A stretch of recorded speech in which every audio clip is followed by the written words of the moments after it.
नमस्कार सभी को। Welcome back to our channel. कैसे हैं आप लोग? आई होप आप सभी अच्छे होंगे, प्रिपरेशन बेहतर चल रही होगी। आज कुछ एमसीक्यू कर रहे हैं समावेशी शिक्षा वाला जो आपका टॉपिक है, बेसिकली 4th यूनिट जो है पेडागोगी के अंदर, उससे रिलेटेड कुछ क्वेश्चन है। ठीक है, सबसे पहला प्रश्न है, मंद अधिगामी बालकों की पहचान का मानदंड है। आप लोगों ने देखा होगा मेंटली रिटार्डेड चिल्ड्रन, चाइल्ड डेलिक्वेंसी और SC ST एंड माइनॉरिटी के लिए जो हमारे वहाँ जो ये ट्रांस के लिए जो भी प्राविधान है, इन सभी तरीके की चीज़ें इसके अंतर्गत बात की है। खास तौर पे बात की गई है समावेशी शिक्षा पे। ठीक है, तो मंद अधिगामी जो बालक होते हैं उनकी पहचान का मानदंड क्या है? शैक्षिक उपलब्धि, मानसिक, ए व बी दोनों, या इनमें से कोई नहीं। तो याद रखिएगा, दोनों ही चीजें क्या है अपने आप में बिल्कुल सही है, दोनों ही चीजें इनके मानदंड होते हैं। नेक्स्ट प्रश्न, मंद अधिगामी बालकों की विशेषता होती है शैक्षिक मंदता, भाषा दोष, वाणी बाधित, या ये सभी। मतलब मेंटली रिटार्डेड जो चिल्ड्रन होते हैं वो शैक्षिक मंदता उनमें पाई जाती है, मतलब एजुकेशनली भी कहीं ना कहीं वीक होंगे। भाषा दोष, लिंग्विस्टिक आप कह सकते हैं, एक तरीके से मैनर में उतना ज़्यादा अप्रोप्रिएटली बातें नहीं कर पाएंगे। ठीक है, वाणी भी बाधित होगी। तो देखिए ये सभी गुण होते हैं इसके अंतर्गत। ठीक है, बढ़ते हैं अगले प्रश्न पे। अगला प्रश्न हमसे कह रहा है, मंद अधिगामी बालकों की बुद्धि लब्धि होती है, कितनी होती है? 90 से कम, 90 और 90 से अधिक, 90, ये सभी। देखिए 90 से कम होगी तभी तो मंद अधिगामी बालक कहलाएंगे। ठीक है, option number A will be the right answer. मंद अधिगामी बालकों की मुख्य समस्या होती है मंद गति से सीखना, स्मरण नहीं रख पाना, सामाजिक असुविधात्मक, ये सभी। अब देखिए कहीं ना कहीं मंद अधिगामी बालक क्या होते हैं, मंद गति से भी सीखते हैं, उतना स्मरण नहीं रख पाते हैं, और सामाजिक रूप से ना इतना घुल मिल, मतलब कहने का मतलब ये है, घुलने मिलने की कोशिश भी करेंगे तो कहीं ना कहीं उनको सामंजस्य बिठाने में प्रॉब्लम आएंगी। ठीक है, तो ये सभी क्या हो जाएगा, इसका एक राइट आंसर हो जाएगा। बढ़ते हैं अगले प्रश्न पे। मंद अधिगामी बालकों हेतु शिक्षण प्रविधियां हैं किस तरीके की? मूर्त सहायक सामग्री, प्रस्तुतिकरण करना छोटे वाक्यों में, पाठ्य वस्तु को खंडों में प्रस्तुत करना, या ये सभी। देखिए मंद अधिगामी जो बालक होते हैं उनके लिए कौन कौन से शिक्षण प्रविधियां आप लोग यूज कर सकते हैं? प्रस्तुतिकरण छोटे वाक्यों में करेंगे, ये भी उनके लिए सही रहेगा। देखिए पाठ्य वस्तु को अगर आप खंडों में प्रस्तुत कर देंगे भैया, ये भी बहुत अच्छा रहेगा। वैसे देखिए अप्रोप्रिएट आंसर जो है ये सभी होना चाहिए। ठीक है, क्योंकि ये सभी इसके अंतर्गत, मतलब ये भी सही है, लेकिन मूर्त सहायक सामग्री और जैसे प्रस्तुतिकरण छोटे वाक्यों में है, ये तो पाठ्य वस्तु को खंडों में प्रस्तुत करने में भी कहीं ना कहीं आ जाएगा। तो जहां से ये क्वेश्चन उठाया गया है वहां इसका आंसर पाठ्य वस्तु को खंडों में प्रस्तुत करना था, लेकिन हमें ऐसा लगता है कि ये सभी इसका आंसर होना चाहिए, क्योंकि ये सभी क्या है, बालकों हेतु शिक्षण प्रविधियां हो सकती हैं। ठीक है, बढ़ते हैं आगे अगले प्रश्न पे। समावेशी शिक्षा की व्यवस्था की जाती है सामान्य बालकों हेतु, विशिष्ट बालकों हेतु, दोनों प्रकार के लिए, किसी के लिए नहीं। ठीक है, तो मुझे एक बात बताइए, समावेशी शिक्षा होती क्या है? समावेशी शिक्षा का मतलब ये है सभी प्रकार के जो विद्यार्थी हैं वो एक साथ एक ही स्तर पे क्या लें, शिक्षा लें। ठीक है, तो आप लोगों को क्या लगता है? पॉज कीजिए और कमेंट में जरूर बताइए।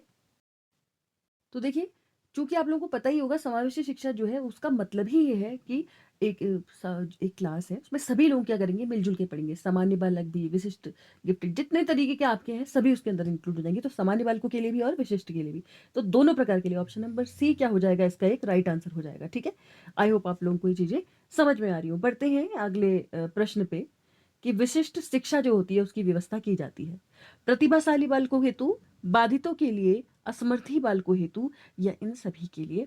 बताइए कमेंट सेक्शन में कमेंट करके कि विशिष्ट शिक्षा की व्यवस्था किसके लिए की जाती है। देखिए, तो विशिष्ट शिक्षा अगर उपलब्ध करानी है तो उसके लिए कुछ ना कुछ विशिष्ट प्रकार के गुण भी होने चाहिए। देखिए प्रतिभाशाली बालक में होते हैं बिल्कुल।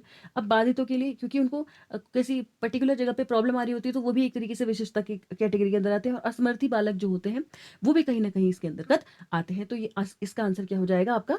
इन सभी के लिए इसका राइट आंसर हो जाएगा। ठीक है, और कमेंट सेक्शन में लास्ट में कमेंट करके भी बताइएगा कि आपके कितने नंबर इस पूरे मॉक टेस्ट में बने हैं। बढ़ते हैं अगले प्रश्न में।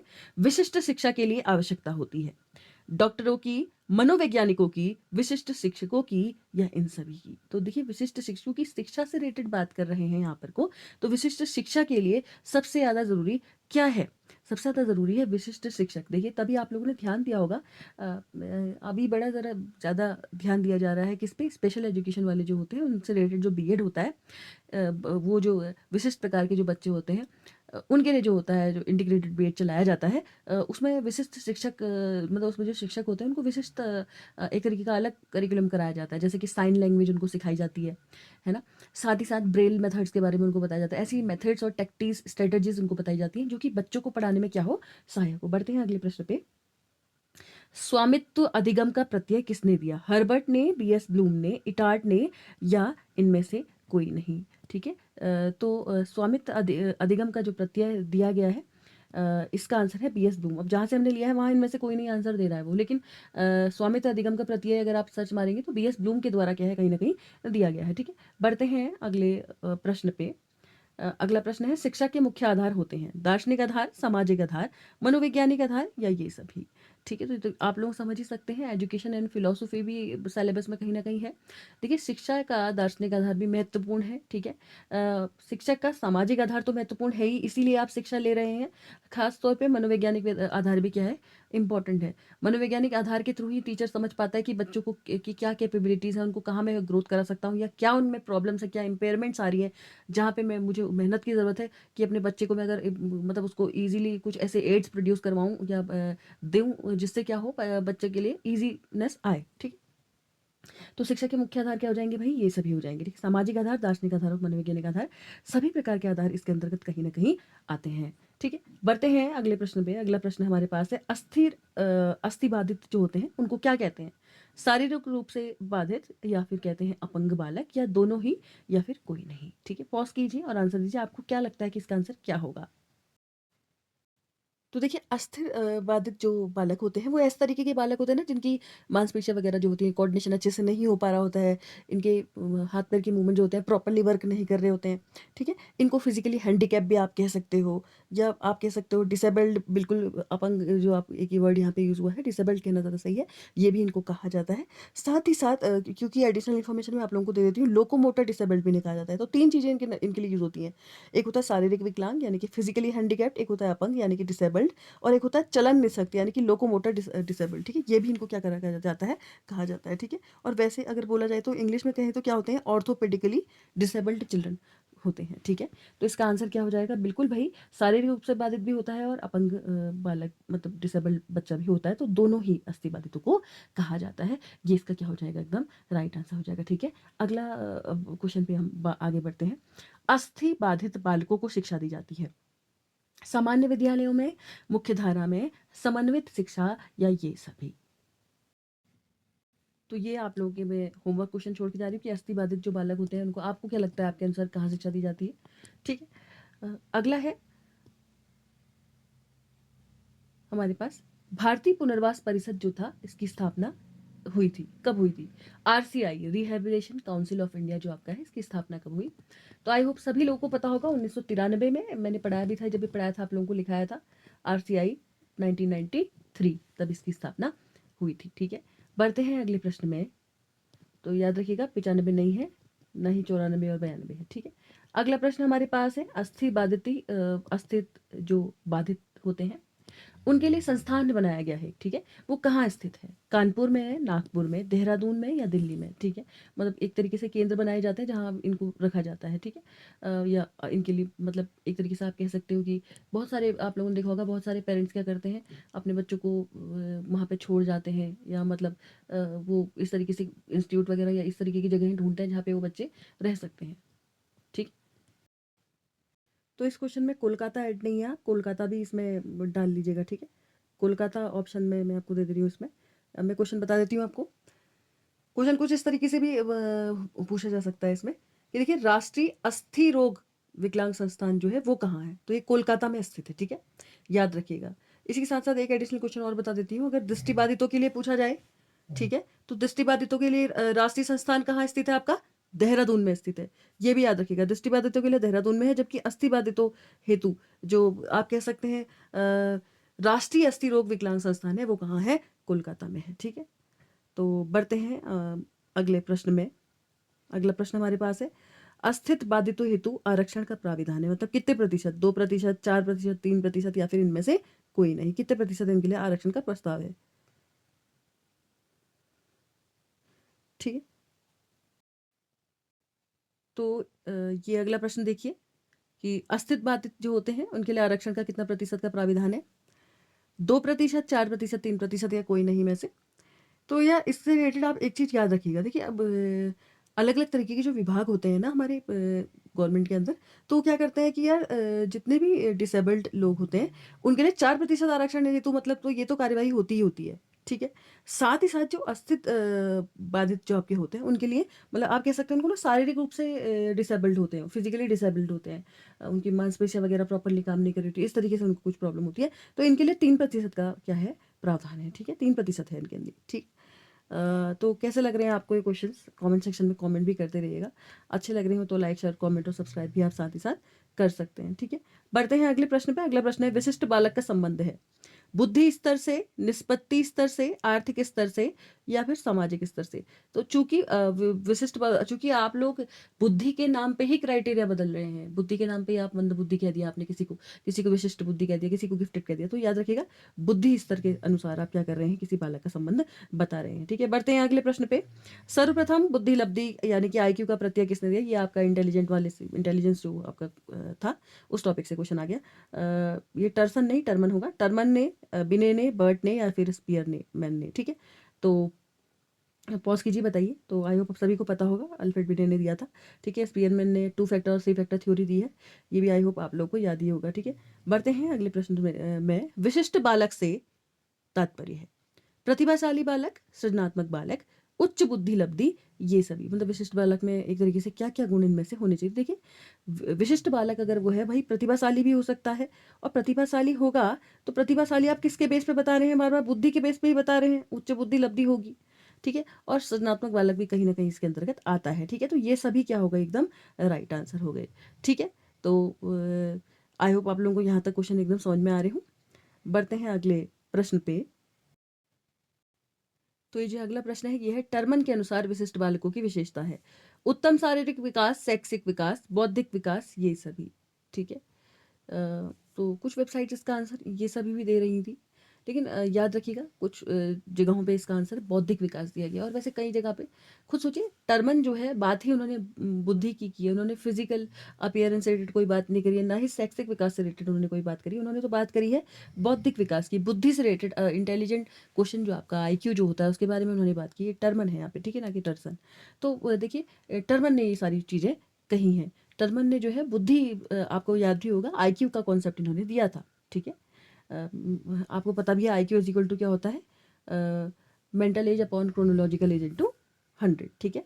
बढ़ते हैं अगले प्रश्न में। आई होप यहाँ तक आपको कोई डाउट नहीं हो रहा होगा और अच्छे तरीके से चीज़ें समझ में भी आ रही होंगी, ठीक है।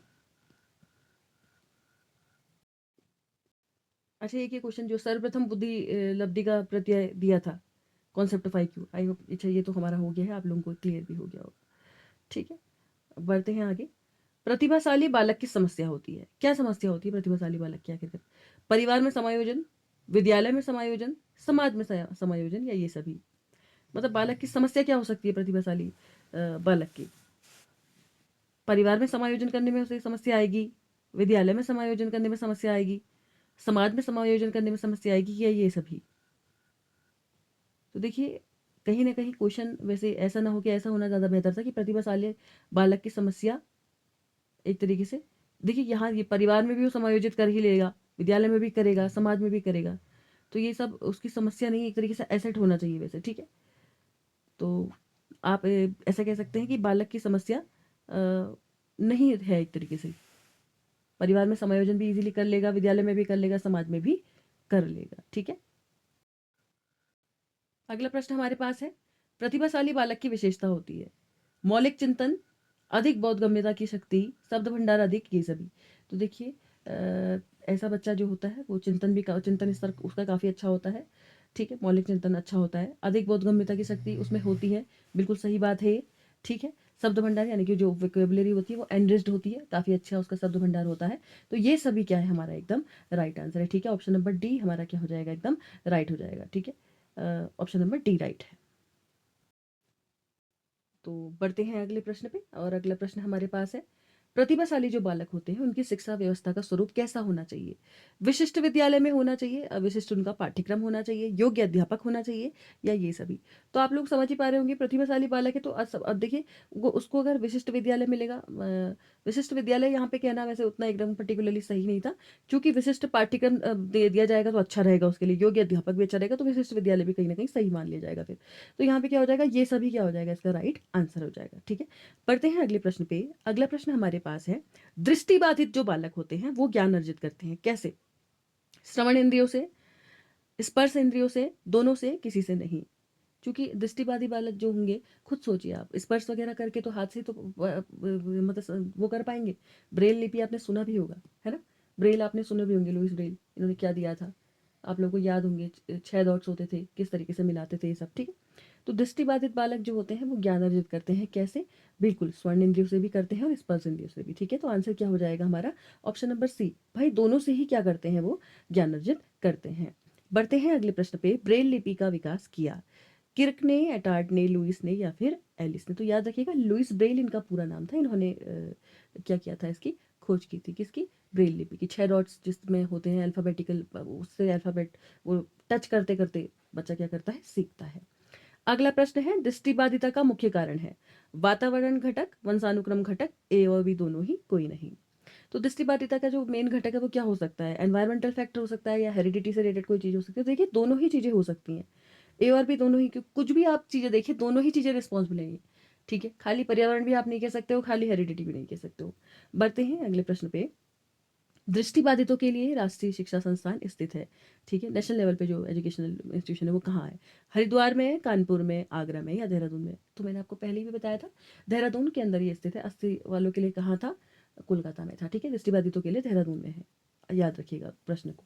बढ़ते हैं अगले प्रश्न पे। दृष्टिबाधित की शिक्षा का प्रावधान है मुख्य धारा, विशिष्ट शिक्षा, समन्वित शिक्षा या ये सभी, ठीक है। तो दृष्टिबाधित जो है उनकी शिक्षा का प्रावधान एक तरीके से मुख्य धारा में भी कहीं ना कहीं है, समन्वित शिक्षा में भी है, विशिष्ट शिक्षा के अंतर्गत भी है। तो ये सभी इसका क्या है? राइट आंसर है। बढ़ते हैं अगले प्रश्न पे, ठीक है। तो यहाँ पे जहाँ से हमने उठाया था उसने ये सभी इसका आंसर बताया है। कहीं ना कहीं अगर ये सभी नहीं दिया होगा तो खाली विशिष्ट शिक्षा दिया होगा तो वो भी कहीं ना कहीं सही माना जाएगा अन्य ऑप्शनों के कंपेयर में। अगला प्रश्न है, वाणी बाधिक बालकों का संबंध होता है किससे?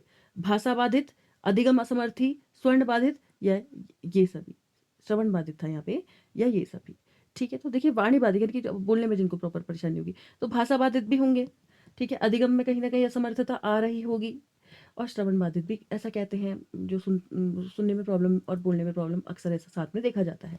तो क्या हो जाएगा? ये सभी इसका राइट आंसर हो जाएगा, ठीक है। बढ़ते हैं अगले प्रश्न पे। वाणी बाधिता का कारण होता है मनोवैज्ञानिक, जैविक, श्रवण ह्रास या फिर ये सभी, ठीक है। क्या हो सकता है वाणी बाधिता का कारण? तो देखिए जैविक कारण भी हो सकते हैं बिल्कुल, और श्रवण ह्रास भी हो सकता है। और तो आप मनोवैज्ञानिक इसमें एक एक्स्ट्रा दिया है तो आप इसको भी इंक्लूड करेंगे कहीं ना कहीं, तो ये सभी क्या हो जाएगा? एकदम राइट आंसर हो जाएगा, ठीक है। पढ़ते हैं अगले प्रश्न पे। वाणी बाधित बालकों की शिक्षा दी जाती है विशिष्ट विद्यालय द्वारा, शिक्षा की मुख्य धारा द्वारा, और समन्वित शिक्षा द्वारा या ये सभी, ठीक है। इस तरीके के क्वेश्चन आपको मिल जाएंगे, चाहे वो वाणी बाधित हो चाहे वो श्रवण बाधित हो, ठीक है। तो देखिए ये सभी इसके अंतर्गत आते हैं, शिक्षा की मुख्य धारा में भी, विशिष्ट शिक्षा में भी और समन्वित में भी। तो ये सभी क्या इनका प्रावधान, क्योंकि देखिए सभी जगह प्रावधान कहीं ना कहीं इस तरीके से किया गया है, ठीक है। तो कैसा लगा आज का ये सेशन आपको? कमेंट सेक्शन में कमेंट करके ज़रूर बताइएगा। अगर पसंद आया हो तो लाइक, शेयर, कमेंट और सब्सक्राइब ज़रूर कीजिएगा। और इसी के साथ साथ आप इससे आगे 5th यूनिट, 3rd यूनिट और सेकंड जो आपकी है उनको भी क्या करेंगे? जल्द से जल्द खत्म कराने की कोशिश करेंगे। इस वाली जो आज की जो ये वीडियो है इसमें सेकंड से भी 1-2 क्वेश्चन आपको दिख रहे होंगे, ठीक है। Thank you.